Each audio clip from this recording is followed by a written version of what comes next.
Afternoon, everyone. I'm Yevgenia Knezhevich. I'm the Associate Director of the Center for Russian, East European, and Eurasian Studies. And it's my great pleasure to welcome you to our first event of the Crease Friday Seminar Series for this winter academic quarter. We are very pleased to have with us today Dr. Erica Marat, who will be introduced by Professor Bob Cruz of the History Department, who is our resident expert on all things Central Asian, both historical and contemporary. So I just wanted to take this opportunity and this moment to welcome you all. And without further ado, I will pass it over to Professor Cruz to introduce our speaker. The true expert, the true Central Asian power in the field is Dr. Erica Marat, who has very graciously accepted our invitation. She's the true expert. I defer to her in all things. So it's a great privilege to finally see her in person, meet her in person, and be able to learn from her. She is an incredibly prolific scholar, an expert in security and military issues and a whole range of affairs, and really, one of the world's leading, I think, specialists on contemporary and post-Soviet Central Asian politics. So it's a true pleasure to welcome her and to introduce her to us today. Dr. Erica Marat is Associate Professor and Chair of the Regional and Analytical Studies Department of the National Defense University. She has an extensive publication record focusing on violence, mobilization and security. And I think very importantly, she has a very strong comparative lens to her work, comparing Eurasia, India, and Mexico with a very exciting research agenda. She has published in Foreign Affairs, The Washington Post, Foreign Policy, EurasiaNet, and Open Democracy, and is the author of three major books, the most recent one being The Politics of Police Reform, Society and the State in Post-Soviet Countries, published by Oxford in 2018. And of course, for all students in the region, understanding the police and the relationship to politics are absolutely essential for this space. So her research focus is particularly valued given her expertise in the subject. She also has written about the military and the state in Central Asia and reforming police in post-Soviet times, comparing Georgia and Kyrgyzstan. So it's a great privilege to have this really remarkable and prolific scholar with us today. So thank you, Dr. Marat, for joining us. Thank you so much for your introductions, and thank you for inviting me. I'm really delighted to be here, and I wish I were there with you in person. I'm speaking from Bethesda, Maryland. That's suburbs of Washington, D.C. We certainly had quite eventful couple of weeks. But I'm happy to be here. Thanks again. So the topic of my presentation today is technological solutions for complex problems, emerging electronic surveillance regimes in Eurasian cities. And as Dr. Cruz mentioned here, I do specialize in policing and in security issues in Central Asia, but also in other parts of Eurasia. So I am approaching this issue from a socio-legal perspective, from a perspective of policing, law enforcement, and how that intersects with, just social issues in Eurasia.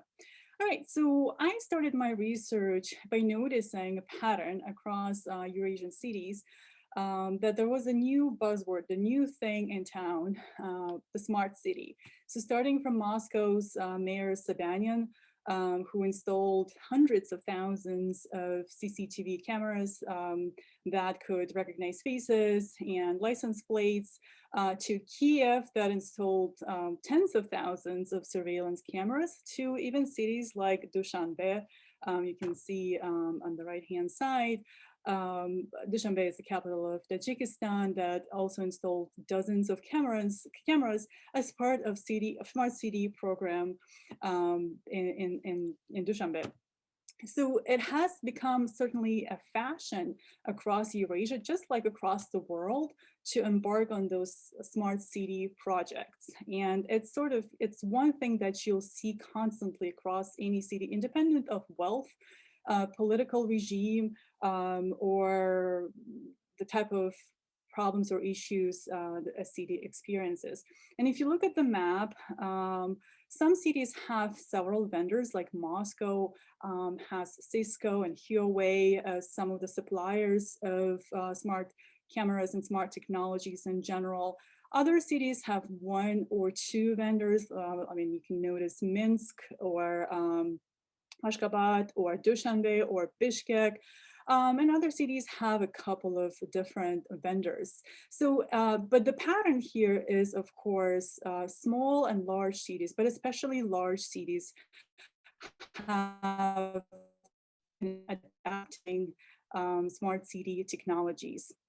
And you know, people, when I start talking about these issues, people automatically start noticing that there seems to be a conflation of terms. On the one hand, we're talking about, or mayors, you know, Moscow mayor, you know, Kiev mayor Klitschko, or Bishkek mayors, they talk about smart city projects. And by smart, most people in the West, at least, think about smartphones or smart homes, things that make our lives comfortable, easier, more manageable.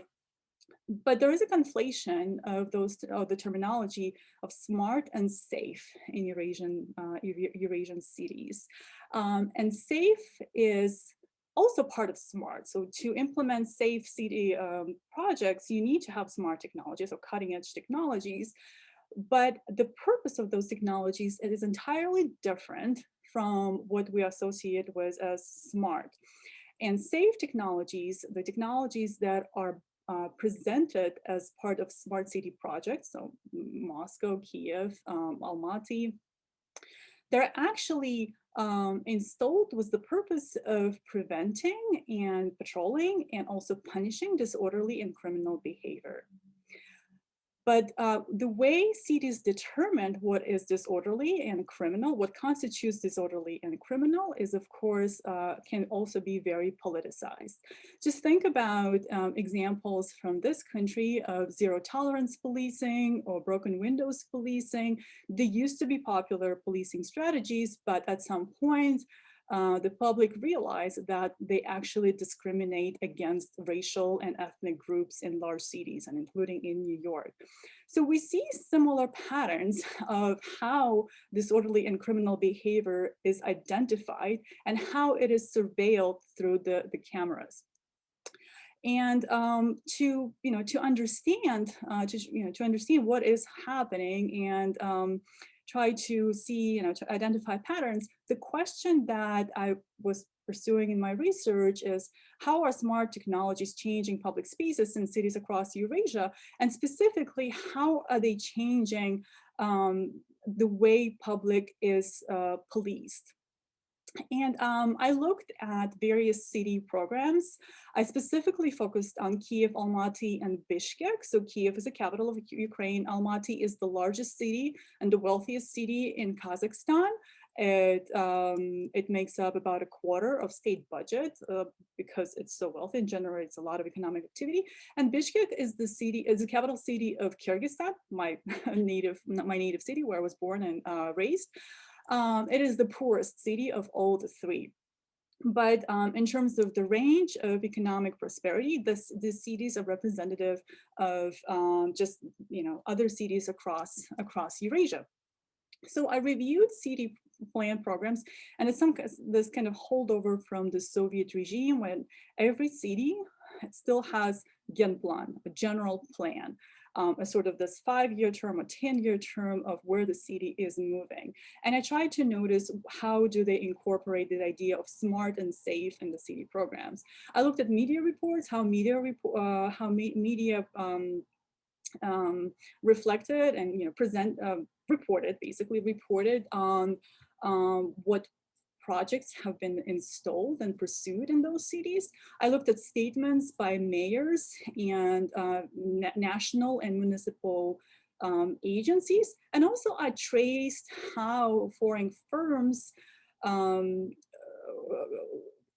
achieved or signed their contracts with municipal or national authorities, how those contracts came about between foreign vendors of surveillance technology and authorities on the ground. And I complemented that with interviews. So the first thing I noticed, especially from interviews of current and former employees of mayor's offices. So in all 3 cities, I interviewed former and current employees of mayor's offices. And I hear consistent explanation of why there is such a hype around smart city technologies, which are actually safe city technologies, is that there is a local demand. There is the demand for a more orderly, more aesthetic public space. And one current employee of Almaty mayor's office told me that whereas in the 90s and 2000s, the urban residents in the middle class in Almaty was concerned about beautifying their private spaces, renovating their public spaces from what they inherited from the Soviet regime to make it more look more European, more stylish, whatever.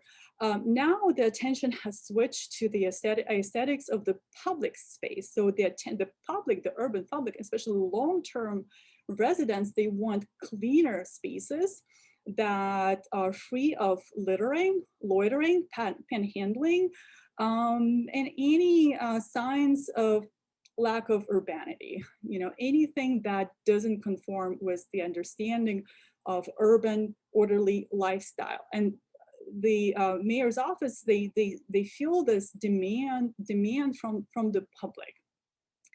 And of course, this reminded me of the recent book argument made by Rosenfeld.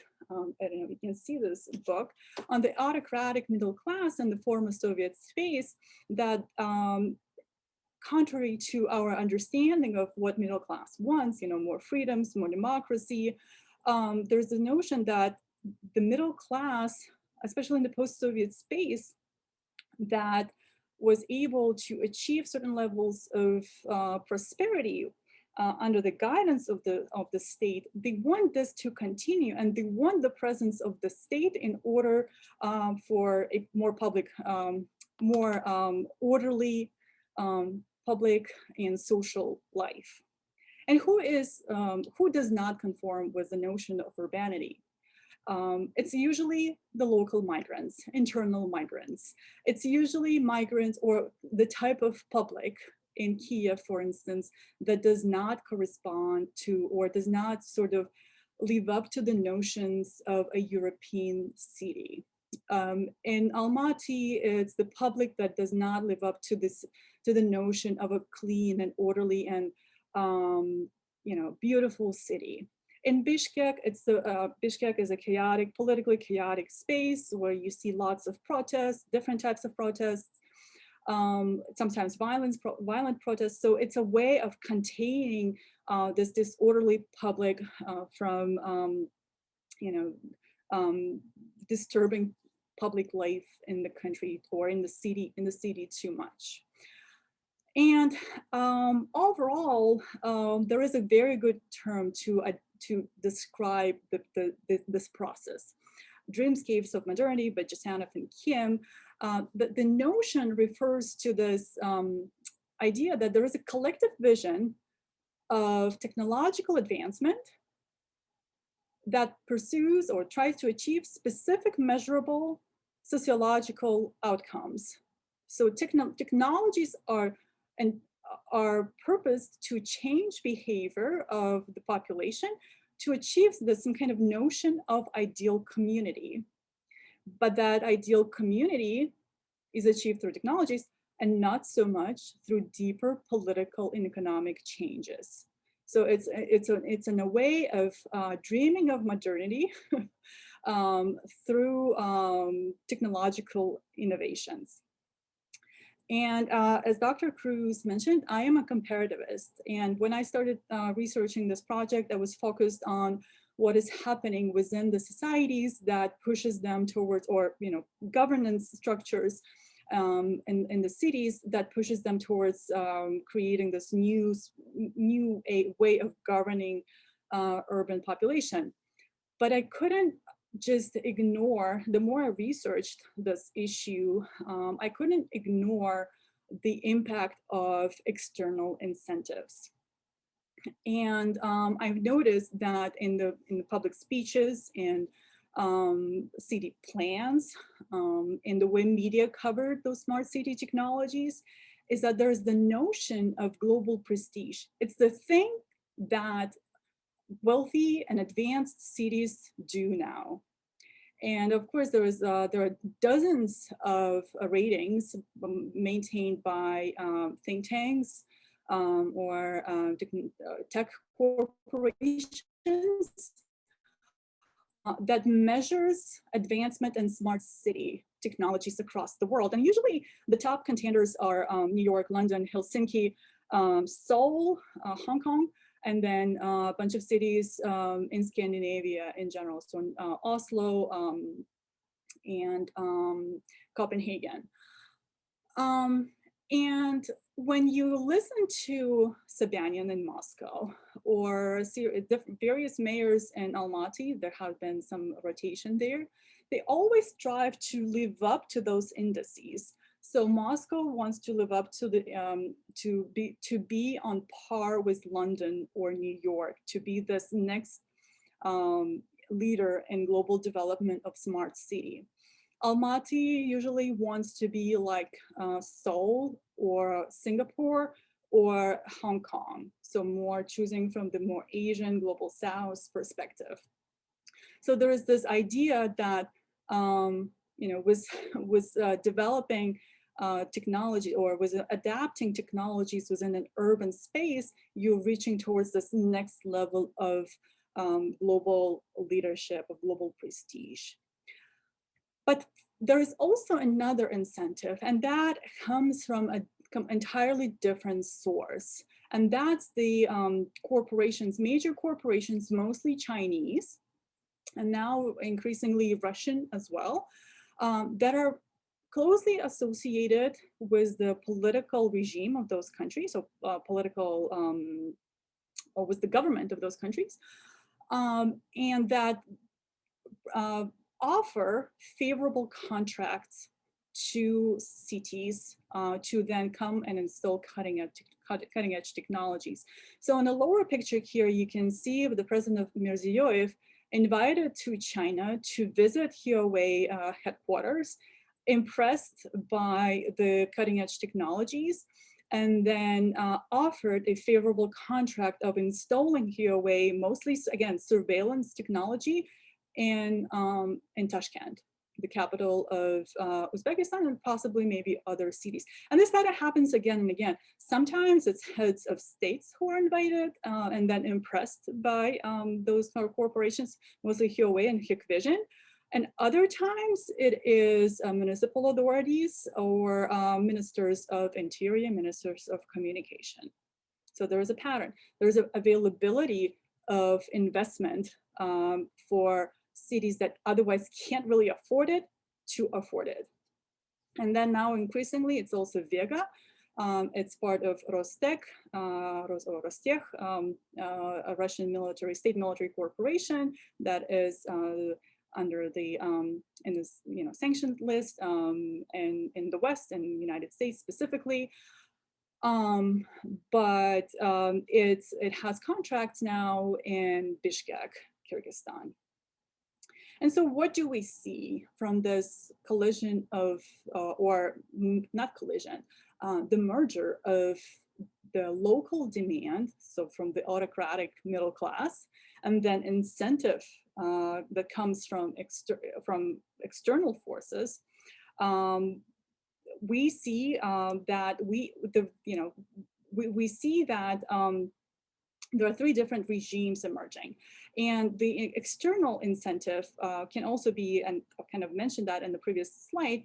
It is part of a bigger bigger project, and this is sort of a truism for anyone who studies Russia or China, is that there is a global competition over dominance in technologies, and both Russia and China, they came up with ambitious plans of spreading their technologies, especially China, and China already dominates in Africa, Latin America, and South Asia.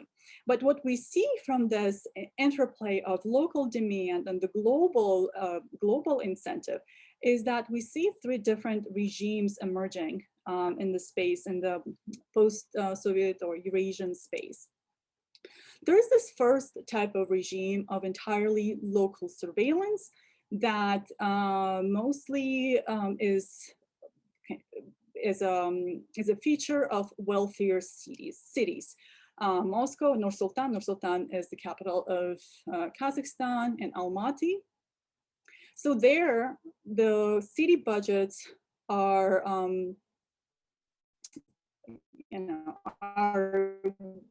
are wealthy enough to afford picking from different vendors. And all these cities, they pick and choose from different vendors. So they don't have to work with just one vendor that offers the best pricing, but they can pick and choose. And there's a competition among vendors who would be contracting with those cities.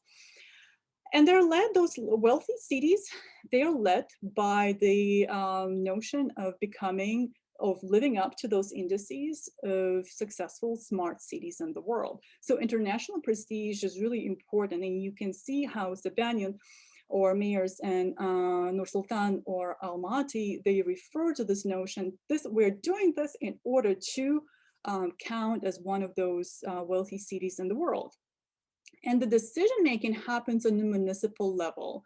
And what happens is also the mayors, they sometimes take over some law enforcement functions away from Interior Ministry because they are the ones that control cameras, smart cameras. And really, we're talking mostly about cameras here when it comes to smart city technologies.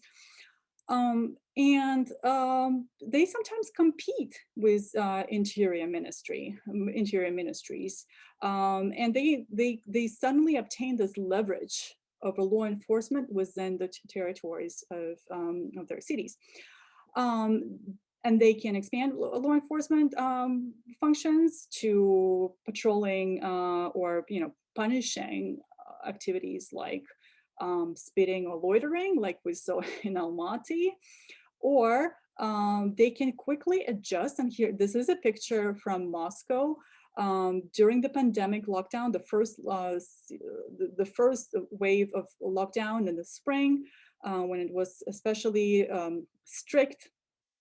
There was this famous story of a man who went to throw away his trash. And in between his apartment building and the trash place, he was captured on the facial recognition camera. And the next thing he knows, the police shows up in his apartment, asking him, interrogating him about why did he break the lockdown rules. So those technologies can be quickly readjusted to repurposed to other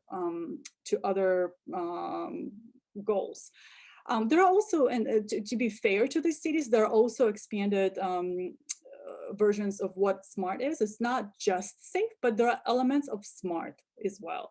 For instance, electronic payments in public transport, electronic payments for utilities, for parking spaces, and so on. So wealthy cities, they do that. Although they present safe technologies as smart city solutions, but there are also elements of smart there as well. So this is one. This is local. So local regimes, local surveillance. The next one is more hybrid that we see in cities with kind of middle range, cities with some budgets, some talent within municipal authorities, but still not able to completely afford to pay for expensive vendors. And Kiev is an example. Kiev brokered large contracts with Hikvision, so a Chinese firm. Although decisions, so most decisions are made on municipal level, there is some cross-pollination with Interior Ministry and National Guard. The emphasis is on law enforcement. There's not much smart, but mostly law enforcement. And there are really elaborate narrations about how the smart city solutions are really good for the public. Mayor Klitschko, he again and again, when he presents yet another batch of cameras in central Kyiv or now in outskirts of Kyiv, he refers to the same set of examples of how those cameras succeeded. And for instance, one example that comes up again and again how smart cameras succeeded in catching criminals or alleged criminals who kidnapped a child from a daycare. So thanks to smart cameras, the perpetrators could be caught by the police before they left the city, before they fled the city. So this emotional, emotive example is brought by the mayor again and again. Or for instance, a fugitive who's been on the run for over a decade was finally caught in Kiev, one of the Kiev's train stations, thanks to those record cameras. He also talks about how cameras in Maidan, so the central square in Kiev, can even recognize emotional state of a person and predict if a person has some kind of malintentions. So those narratives are not only to convince the public of the law enforcement capabilities of those cameras, but also kind of it's a subtle catering to just the political life in the city, of some of the anxieties in the city of what can be happening in the Maidan Square, for instance, that could be protests, that could be there could be some funky political stuff that the public may or may not approve. And we don't really know in cities like Kiev, even though we know that the talent and most of the management happens on the city level, we don't really know who owns data. It could be both Kiev and Hikvision, or it could be just Hikvision. So I wasn't able to really trace who has access to data. And then finally, a third type of regime is outsourced services or outsourced surveillance. And it's mostly cities with really small budgets or negative budgets even. And decisions are made not on the city level, but on a national level. And in Bishkek and in Dushanbe, for instance, it's really interior ministries that may, or, it's on a ministerial level that the contracts are brokered with. In Bishkek, it's with Vega. Dushanbe and Yerevan are with Huawei. And the contracts, both with Vega and Huawei, are such that every time criminal or disorderly behavior is punished through fines, so every time someone caught on camera, and identified, whose license plates or faces are identified on cameras, is then forced to pay a fine. A part of that fine goes to paying off the loans from Vega or Huawei. Of course, some of it goes to the authorities, to the national authorities, but some of it goes to pay off the loan. So the incentive, there's really no incentive of making any changes to the city in order to prevent from disorderly behavior from taking place to begin with. And the incentive there is to keep collecting fines in order to pay off the loans and also maybe also profit other agencies. And the data that come out from Vega, at least in Bishkek, from Vega, the data is stored on a cloud operated by Vega from Russia. So it goes straight to Russia. And there are many other concerns, for instance, with Huawei, how Huawei collects data from across the world, as part of a bigger project on developing a more sophisticated AI, sort of harvesting data on human behavior across the world. So, but that's a whole different story, whole different aspect of this, and we can discuss more during Q&A. But the idea here is that for smaller cities with smaller budgets, there's really no ownership of data, and the contracts are not really friendly to, or not really don't provide incentives to reform public life, city life, so that citizens don't feel compelled or incentivized or interested in breaking rules. So in conclusion, when there is a local control, it's really about prestige for wealthy cities. When there's a hybrid control, the law enforcement becomes the priority. So prestige on an international level for domestic audiences, but law enforcement also mostly for domestic audiences. When it's outsourced, it becomes really profit driven. It really is about it's really about placing cameras where the highest number of disorderly behavior and with the highest potential of collecting fines. And the problem from socio-legal perspective, the problem with cameras is, of course, cameras in any given context, be that in Eurasia, in the West, in China, it really captures just one narrow vision of a life of an individual within a city or within any space. And the whole string of events that led that individual towards breaking rules or behaving in a certain way, it's left outside of the gaze of the camera. And cameras are not really a good or good enough content that generated by cameras is not good enough evidence for crime investigation or for understanding the context of crimes. But it becomes increasingly common in Eurasian cities that there is an over-reliance on surveillance technologies. There isn't really much discussion of privacy in Eurasia. There are sometimes some questions raised by individual lawyers. For instance, in Moscow, Navalny's group of his supporters raised questions of privacy a while ago, last year during the pandemic. Some lawyers sometimes raise this issue in Kazakhstan, but overall, it doesn't really, and I talk to the public, I talk to decision makers. The idea that the data can somehow not only be misused by national authorities, but somehow go and benefit or cater to some geopolitical interests by Russia or China, it's not really part of the conversation surrounding this new aspect of urban life. It's really more about trying, at least among the middle class, it's really trying to prevent and contain behavior that the dominant class within a city deems as inappropriate.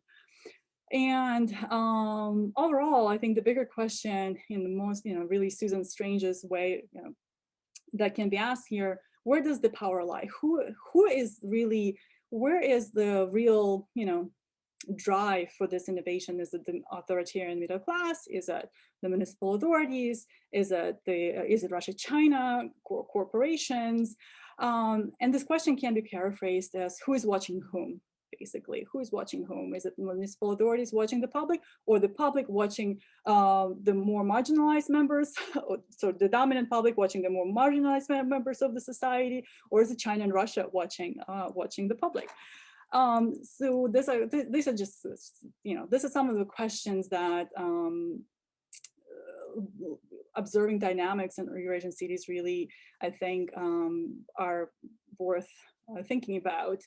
And beyond Eurasia, if we talk about smart and safe city solutions, again, we can see how modernity and authoritarianism can go hand in hand. By modernizing a public space, we can also make it more authoritarian. And I think Chinese example is one, but also, here in Washington, DC, we see cameras everywhere.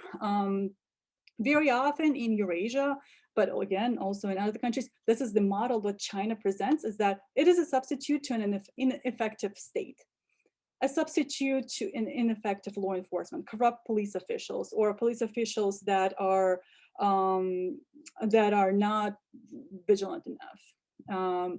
And then it's also, of course, through this fashion of installing cameras or any surveillance mechanisms, to be honest, it is a way of solving complex problems within the society that are defined by social, political, economic inequalities, and trying to find a quick fix to them.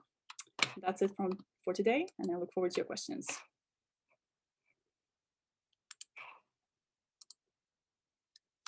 Excuse me. Great. Thank you, Dr. Marat. That was an amazing talk. It really provided us with a comprehensive picture, not just of Central Asia, but really of the way in which it fits in with broader Eurasian patterns and really global politics of authoritarianism and technology, with Russia and China being important poles here. So thank you. That was incredibly rich. For all of us attending today, the Q&A, I think, is now open. I think you can type your question. I'm going to filter some of those and try to draw them together and then present them to Dr. Marat. But if I may, first to give you all time to add your question, and then forgive me, Dr. Marat, this is kind of a collage of questions, so jump into anything that you think is important or useful that you'd like to reply to. But if I may offer just a brief set of questions, really, to push you a bit further with this framework. First, my impression of the smart city, especially with your focus on surveillance and the camera and so on, really, I think I associate with London after 2005. And there, I guess it's a broader push to ask about pushing back against these politics, and this may look different, and I guess it raises interesting questions about your comparative lens of putting, London together with Dushanbe and Yerevan, all these places together, because when I think of London in 2005, and as I understand the impetus there coming out of the mayor's office, but also the national government in the UK, was that this was sold as an anti-terrorism tool, right? Especially after the drama of the July 7 bombings of 2005, following very closely on 9/11 in the United States. So, of course, the direction of critique there took shape against the backdrop of a broader anxiety about Islamophobia, right? So you had Muslim communities mobilized in London and in Bradford and Birmingham and elsewhere to question this, based on the claim that this was aimed essentially at them, right? Which I think is a convincing claim. And if we look ahead, I think it seems like the Chinese state has seized the initiative from London and the Brits. And so there too, I think again, I'm no specialist on China, but if one thinks of Xinjiang and the Uyghur question, especially in the last 5 years or so, it seems to me that there too, much of the surveillance actually is aimed at targeting Uyghurs and as Muslims, again, justified under the framework of a language of counterterrorism. So here, what's striking, I think, in your story so far is that hasn't emerged in your telling as the issue or even an issue, I think. And it's striking that in your kind of dreamscapes of modernity, it's a very kind of classic story of urban, kulturness, right? For me as a historian, it kind of resonates with anxieties about Moscow in the late 19th century with rural urban migration and all this anxiety about, especially the spitting, walking people, how people comport themselves in public, which is so much, you think of, great classics of Russian literature and this, this idea of civilization is so prominent attached to cities, and that's a classic story. So I guess it's a long meandering question about the extent to which there is pushback against this. What forms does it take? What are the tropes that animate that? I think your accent on the kind of quest for global prestige is fascinating and really, really important and so new, I think. But I wonder whether or not critiques coming out of especially out of Central Asia, but maybe out of even Moscow too, about the ways in which these new technologies are potentially doing harm to a kind of national project, a way of, and maybe in Kiev too, this idea of these have to become national spaces in the late 20th and early 21st centuries, and is the way in which the kind of homogenization, cum globalization, are a source of damage to those who want to engage in projects of conservation or historical legacies and so on. I know obviously in places like Tashkent and Samarkand and elsewhere, this question, the raising of old town quarters and of really erasing history, as part of this project, I would imagine, of creating these dreamscapes of modernity. And finally, a last footnote to my wandering question has to do about how you would situate the smart city project vis-a-vis other modes of surveillance, which we're all aware globally of the problem of social media, as this vast, insidious, slowly creeping project to which some of us globally have submitted, right, willingly, enthusiastically, given our data, given all these things over, right, And one thinks of the interesting contrast from, the DDR, right, the East German state, which like it's lost its mantle as the most, spied upon society. Now, from Britain, throughout Europe and now the United States, we happily give up this knowledge. So I was wondering if you could help us, assess the Smart City project in relation to that more insidious social media thing, which is also kind of a parallel trajectory, I think, to what extent are police forces, mayor's offices throughout the space, um, attached to that project versus this one?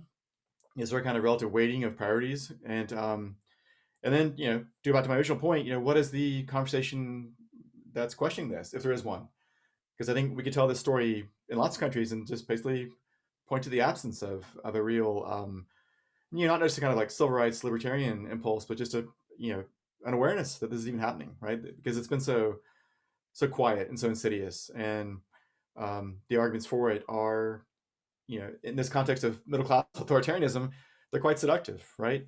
Don't foul our streets. It has a kind of apolitical, veneer to it, perhaps. So that's a long list of questions. Please feel free to respond to any or none, and I will, in the meantime, read the Q&A and select the next round for you. So thank you again for a wonderful talk. Oh, thank you so much. There's so much to unpack here. On the one hand, cities are really those liberalizing or emancipating places anywhere in any country where a lot of political activity happens and political debate, and they tend to be cities, and capital cities tend to be more liberal in general and more progressive, more diverse, and have and wealthier thanks to market activities, right? But at the same time, it doesn't.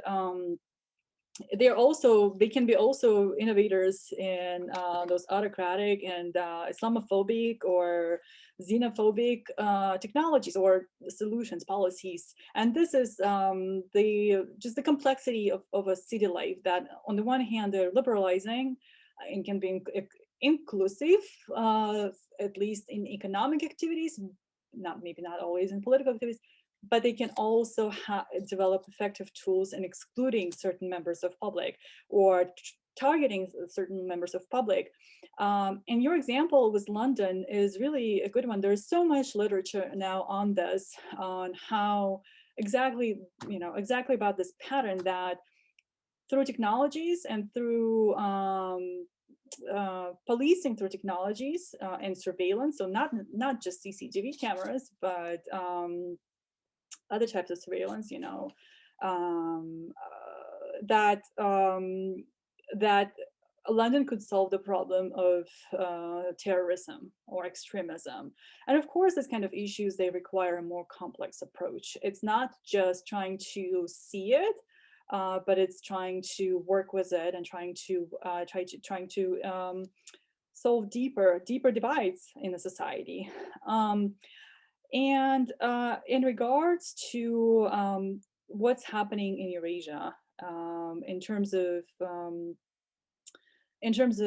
pushback, I think for now at least, and this comes as a surprise to many in the West, but for now there is quite a wholesome buy-in in the public. I went through so many media reports with my assistant about how these technologies are presented and what different activists say about it, especially urban activists, because there is a whole other theme that we can talk about, urbaniste, the urban activists in former Soviet space, how they're trying to kind of push back against Genplan, the general plans, the Soviet legacy of planning a life within the city, and have it more of a spontaneous place, like we see the development in the West, spontaneous place where, or some global South cities, where people live in the city for joy of living in a city, and the public space is there to give people enjoyment as opposed to have it planned by central authorities. But even among urbanists, even among urban activists, there isn't much discussion of how those surveillance technologies might be harming privacy, their privacy, or public's privacy. And maybe this discussion is still in development, but maybe it will not happen there, not happen in this non-Western context.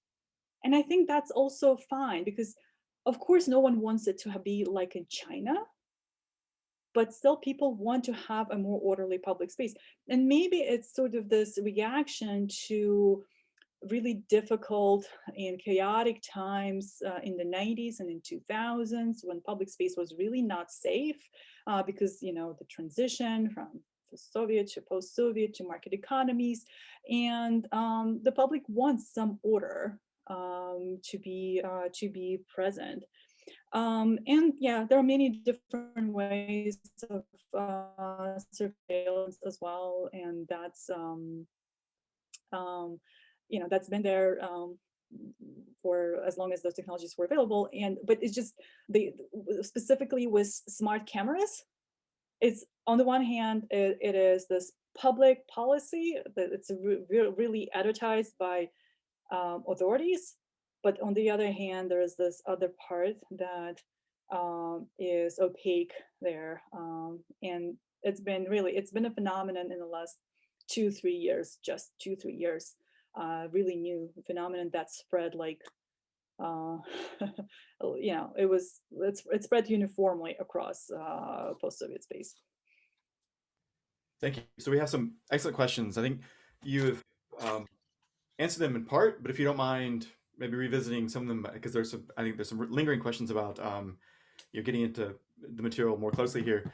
One, you just started to offer a very thoughtful answer to, but maybe to go a bit further. I know this is probably early because these technologies are new, but is it too early to say how this is affecting a public sense of the logistics?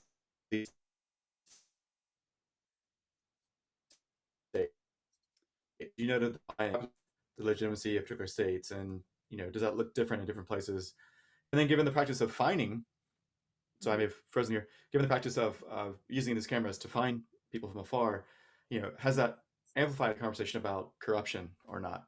And then a second question, just because we're grouping them a bit now for time's sake, on a separate issue, there's an important question inquiring the extent to which these states, excluding Russia, are attempting to develop their own domestically produced technologies, that is, without having to go to external foreign vendors in Beijing or Moscow. Mm-hmm. Yeah. Thank you. So there was a little bit of loss of connection. Do you see legitimacy of who exactly? Yeah, sorry, of the states that employ these technologies. Oh, okay, states. Yeah. It's funny because, for instance, in the case of Bishkek, and the first day, I can't remember. It was it first day or first week. It doesn't matter.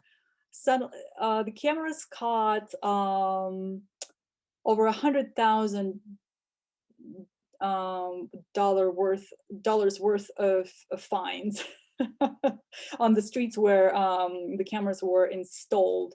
And that's just a ridiculous number of violations. That basically means that it's just the spaces there are, the rules there don't really matter, because there's such a amount of violations. How can you even, you know, where do you even begin in changing behavior? And it did help municipal authorities, actually no, Interior Ministry, to collect fines more effectively in the first couple of months. A majority of violators did pay their fines, but the number of fines that were paid continued to decrease over time. Nevertheless, they're still the higher rate than if there was no enforcement, or if there were just spotty enforcement through patrol police, or, you know, those police that stand behind a corner and try to catch violators, you know, who are unaware of the police there. And the same is in Kazakhstan. That, yeah, one of the you know, in Almaty, one of the justifications for, say, smart cameras is because violators actually have to pay fines. But for Almaty, it's not that big of a deal, the fines that are collected, because there are so many other streams of revenue for Almaty. And it does present a picture of a more effective state, that is embarking on this cutting edge way of creating order within a city. So in Kazakhstan, definitely cities are able to develop their own technologies and their own algorithms for AI solutions. So there is a whole subset of government projects that do exactly that, and they try to come up with their own safety technologies.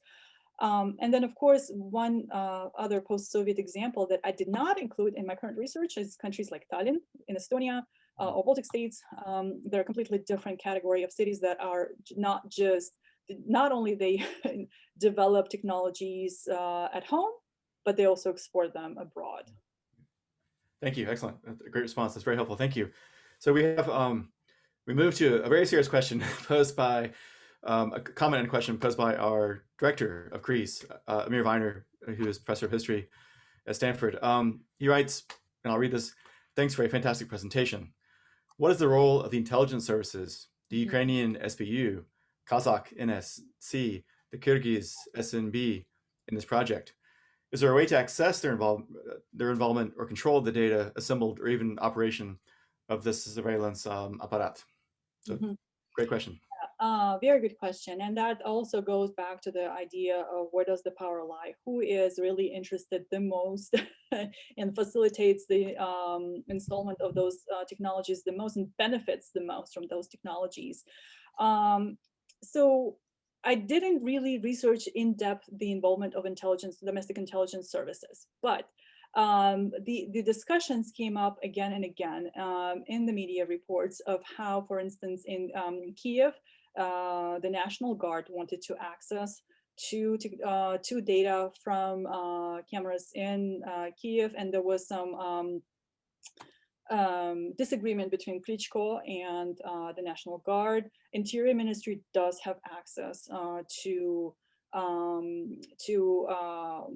data. And in terms of SBU in Kiev, I'm not sure, but I would, from my other projects about SBU's involvement in law enforcement in Ukraine, I would suspect that, of course, they would also have claims on the data, on these data. But again, this was not specifically focused for my project. Regarding, I can tell about the case in Kyrgyzstan and also maybe in Kazakhstan. This is something that I will potentially, work on as an extension of this project, because there are mounting reports of how there are cameras, and there are mounting credible reports of how there are cameras installed in areas where there are where there's higher density of Uyghur population, and Kyrgyzstan and Kazakhstan have Uyghur population in urban areas.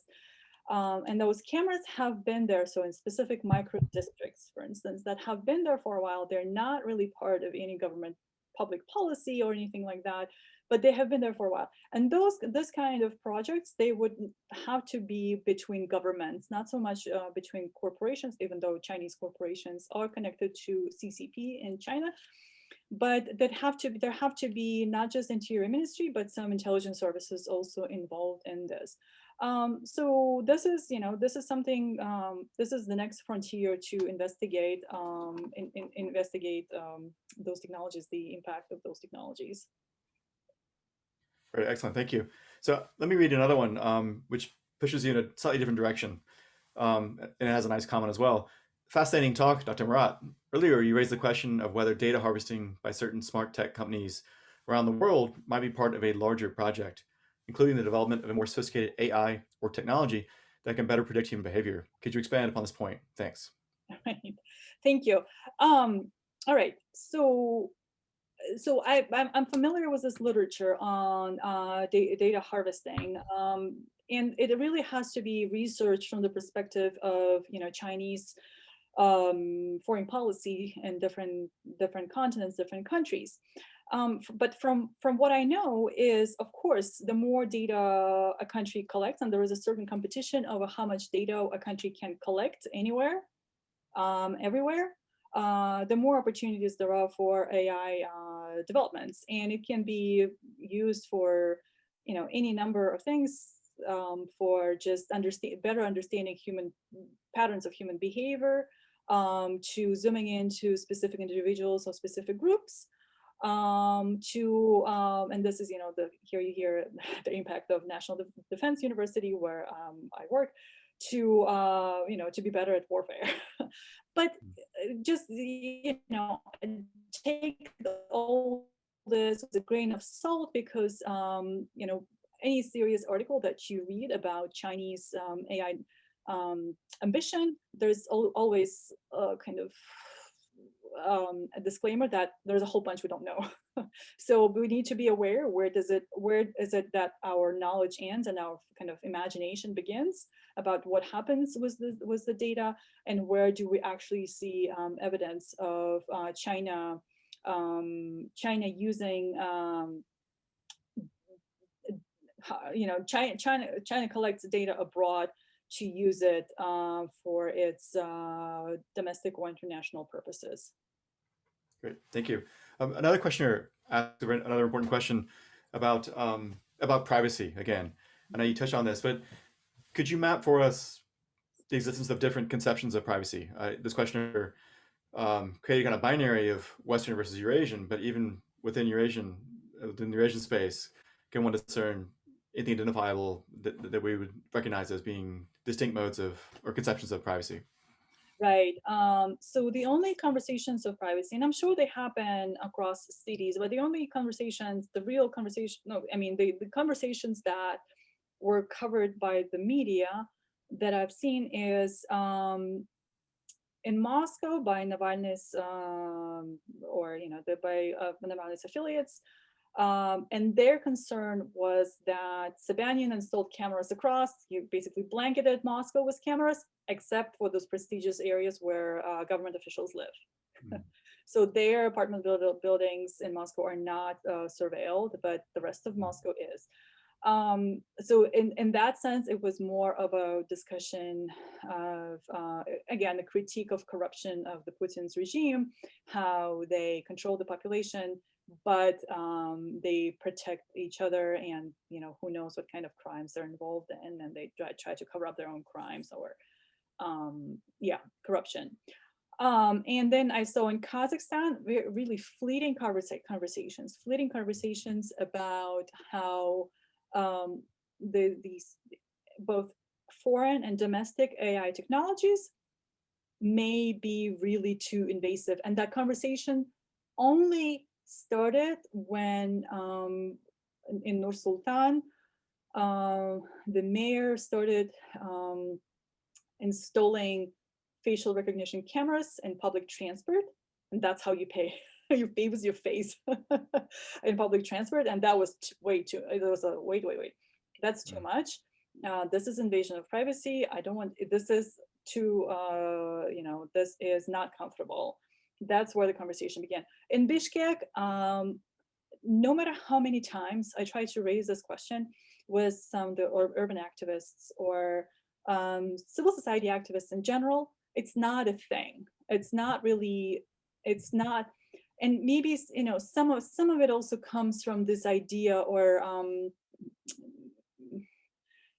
from the notion that the state is watching you anyways, and Russia and China are watching you anyways. And when it comes to, for instance, countries like Kyrgyzstan, it's not a secret that FSB knows everything about all the secrets of Kyrgyzstan, all the secrets of Kyrgyzstan's SNB, when National Security Service knows everything about it, and it even has its own liaison in those meetings whenever they take place. So this idea that we're watched anyway, so what's the harm of yet another layer that actually can prevent, can have an immediate impact on our daily lives, that's sort of not a conversation. And maybe this, private individual privacy is really a Western concept that is not as urgently felt across other parts of the world.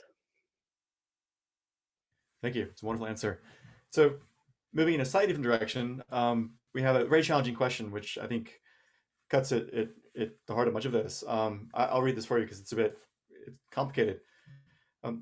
How does the expansion of surveillance technology in Almaty, I'm sorry, I'll get that on next, sorry. Let me jump ahead to the next one.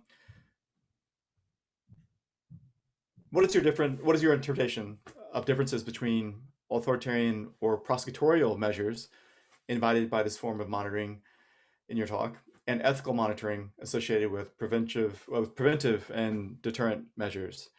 For example, how to do with public safety. So I guess the balance between public good, public safety, and surveillance. Could you say more about how you filter? I guess how you assign different aspects of the politics to different categories of this here. Mm-hmm. Yeah, okay. I can give an example of policing in Ukraine. Those of you who are familiar with Ukrainian example, after Euromaidan, after Yanukovych was forced out of the country and Poroshenko came to power, there was an ambitious police reform project. And for a couple of years, most experts agreed that it actually works, that police reform is the success story in Ukraine, in post-Euromaidan Ukraine, whereas everything else is falling apart.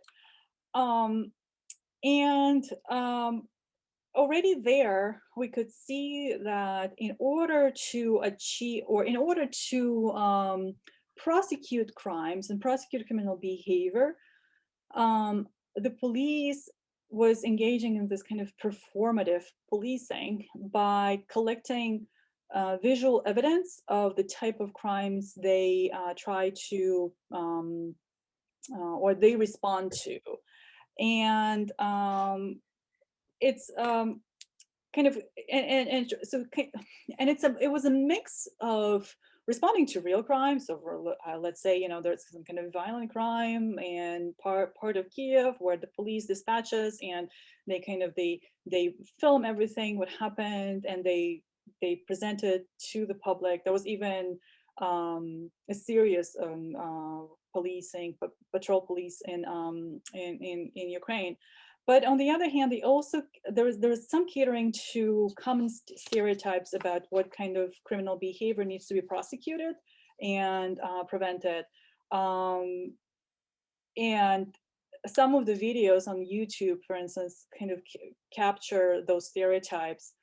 For instance, there's a YouTube video of police forces, and the caption under YouTube video, like a blonde driver, so a female blonde driver, caught violating and resisting police arrest.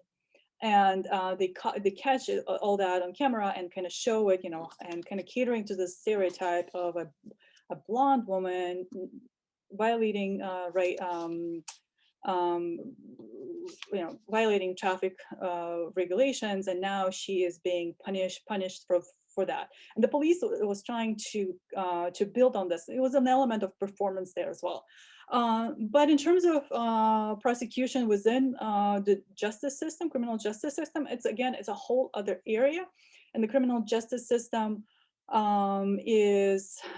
it varies across countries. In Ukraine, it's extremely corrupt, of course, as well. The cameras do help, the images caught on cameras. So, think about that example of a fugitive who's been on the run for over a decade and now finally caught on camera. So they do present an element of evidence. And the whole other debate here is, of course, how credible is this kind of visual evidence? Because again, as I mentioned, there is a lot of critique in sociolegal literature that visual evidence is, it can be biased on its own as well. Or it can, excellent, thank you. Oh, yeah. Sorry. Oh. No, go ahead. Okay, great, thank you.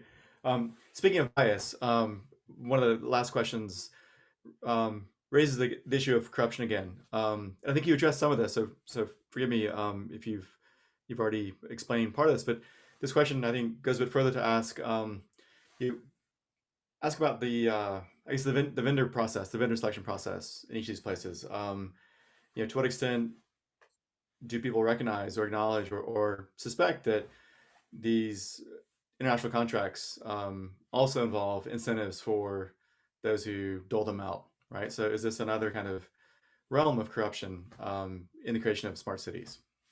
Yeah, I would think so, because but there is some chatter about how, but how, but why would Huawei be interested in investing in Dushanbe?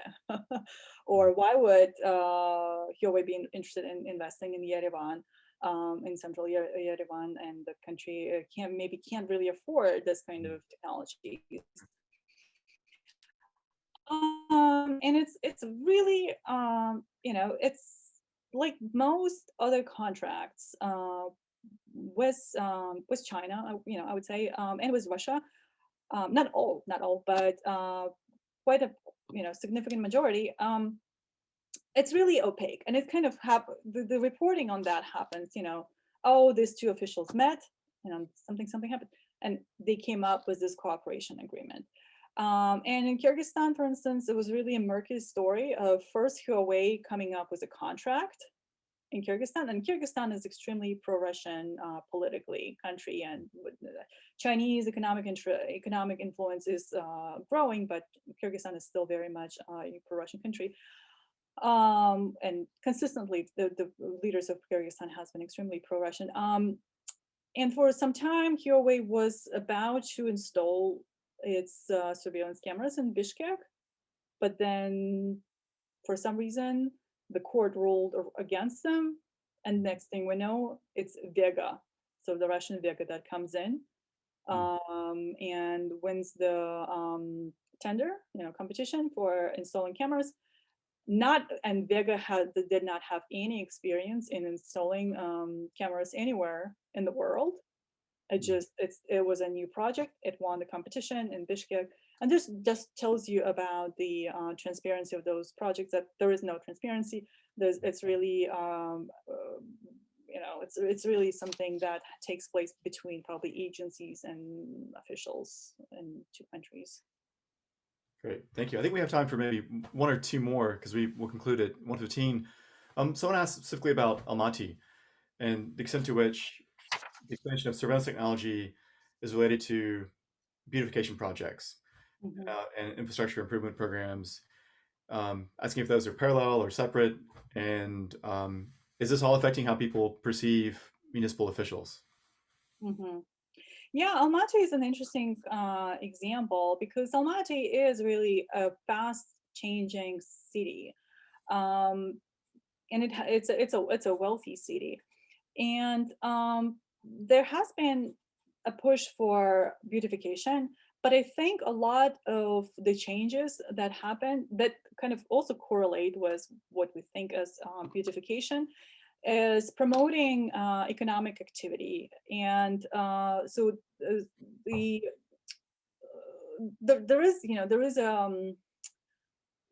there is a relationship between the emergence of spaces like malls, shopping centers, really wealthy shopping centers that combine those long-term residents and maybe some residents from some migrants, internal migrants, or maybe not even migrants, but residents who don't live up to the standard of kulturность.